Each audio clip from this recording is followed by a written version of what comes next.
Hello everyone, स्वागत है आप सभी का आज की वीडियो में। अगर आपकी रुचि है चित्रकला के अंदर, तो आज हम किसी चित्र के अंदर प्रकाश एवं छाया का प्रभाव कैसे दिखाया जाता है ये सीखेंगे। और उसके लिए हम एक बिल्कुल ही सिंपल आकृति लेंगे वृत्त की। सबसे पहले ये देखते हैं कि वृत्त खींचा कैसे जाता है।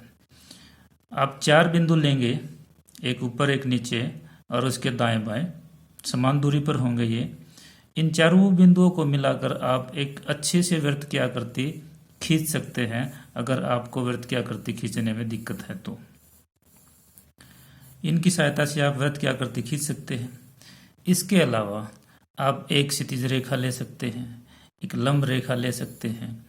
इसके अंदर ये बिंदु आपका केंद्र है और इससे समान दूरी पर 4 बिंदु लेकर उनको भी मिलाकर आप एक वृत्त खींच सकते हैं। आरंभ में थोड़ी सी दिक्कत आएगी ये वृत्त खींचने में आपको, परंतु जितनी प्रैक्टिस करोगे उतना ही आपका हाथ अच्छा होगा। इनके बाद आप फ्री हैंड भी कोशिश कर सकते हो, बगैर इन लाइनों या बिंदुओं के द्वारा, उससे भी आप एक वृत्त खींच सकते हो। तो ये सब प्रैक्टिस करने के बाद हम एक फाइनल वृत्त की आकृति खींचेंगे और उसके अंदर प्रकाश एवं छाया दिखाएंगे। वृत्त की आकृति द्विआयामी होती है, यानी कि इसकी सिर्फ लंबाई चौड़ाई होती है। इसकी गहराई या फिर ऊंचाई उभार इसके अंदर नहीं होता। हम प्रकाश एवं छाया के द्वारा इस वृत्त की आकृति को त्रिआयामी बनाएंगे, यानी कि इसके अंदर उभार हम इसके अंदर दिखाएंगे। उसके लिए हम ये देखते हैं कि आपका प्रकाश किधर से आया है। आमतौर पर हम प्रकाश को अपने दाएं हाथ की तरफ से दिखाते हैं और इसका जो कोण होता है वो 45 डिग्री का कोण माना जाता है। यानी कि अगर यहाँ आपकी ज़मीन है, इस ज़मीन पर आपकी ये बॉल रखी हुई है, तो ये जो प्रकाश का कोण यहाँ से आके यहाँ मिलेगा, ये आपका 45 डिग्री का कोण होगा। तो इसके ऊपर प्रभाव कैसे पड़ेगा प्रकाश का?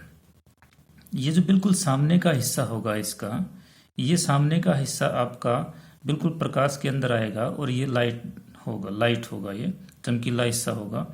इसके बाद ये जो गोलाई आएगी, इस गोलाई के कारण ये हिस्सा आपका डार्कनेस की तरफ जाएगा। तो यहाँ से हम एक लाइन खींच देते हैं, ये हिस्सा आपका लाइट के अंदर होगा। इसके बाद यहाँ लास्ट के अंदर आपने ध्यान रखना है कि जमीन के ऊपर आपकी प्रकाश की किरणें आएंगी, वो परावर्तित होकर इस अंतिम भाग को आपका चमकीला बनाएगी। इतना चमकीला तो नहीं होगा जितना आगे का भाग है, परंतु कुछ चमक होगी इसके अंदर। तो ये भाग आपका लास्ट का, ये भी चमक में होगा। और ये जो बीच का भाग है यहाँ से लेकर यहाँ तक, ये आपका डार्क होगा, यानी कि गहरा होगा। और इसके अंदर बीच का भाग, इसके अंदर भी ये जो बीच का भाग है ये सबसे ज़्यादा डार्क होगा। जितना आगे की तरफ चलेंगे लाइट होता जाएगा, जितना पीछे की तरफ जाएंगे वो भी लाइट होता चला जाएगा। अब मेन बात है इसकी परछाई कैसे दिखाएंगे।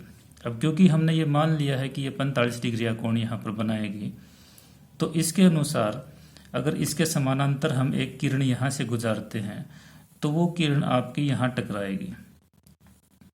तो इसके बाद का ये जो हिस्सा है ये आपका डार्क होगा। ऐसे ही दर से अगर कोई प्रकाश की किरण आती है आपकी और सीधी यहाँ ज़मीन के ऊपर टकराएगी आपकी, तो इसका मतलब ये हुआ कि ये जो परछाई है इसकी यहाँ तक आएगी। तो यहाँ से लेकर और यहाँ तक आप इस वृत्त की परछाई दिखाएंगे, यानी कि जिसको हम त्रिआयामी बनाने की कोशिश कर रहे हैं, बॉल की तरह से आकृति है हमारी जो, ये आपकी गोल आकृति में परछाई होगी। शेडिंग के अंदर भी आपने ध्यान रखना है कि आपकी शेडिंग ऐसे चलेगी। शेडिंग करते वक्त एक बात और ध्यान में रखनी है आपको, जब हम किसी ऑब्जेक्ट का चित्र बनाते हैं, यानी कि उसकी आकृति बनाते हैं, तो वो सरल और वक्र रेखाओं से बनती है। जैसे ये जो वृत्त बना है ये आपकी वक्र रेखा है, यानी गोल रेखा है, ये भी आपकी वक्र रेखा है। परंतु जब हम इसके अंदर प्रकाश और छाया का प्रभाव दिखाएंगे तो ये सारी की सारी रेखाएं खत्म हो जाएंगी। इसके बाद ये जो हमने शेडिंग, जो परछाई के लिए हमने लाइन लगाई है, इस लाइन को भी हमने खत्म करना है और शेडिंग के अंदर ही खत्म करेंगे इसको।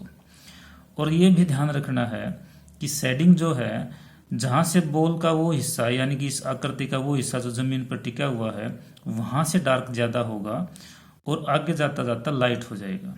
और यहाँ पर जो प्रकाश का प्रभाव है वो बिल्कुल अलग होगा। लास्ट के अंदर जो शेडिंग होगी वो बिल्कुल हल्की होगी और हल्के हाथों से शेडिंग करते हुए इन लाइनों को हमने शेडिंग के अंदर मिक्स करना है। तो चलिए शुरू करते हैं आज की वीडियो।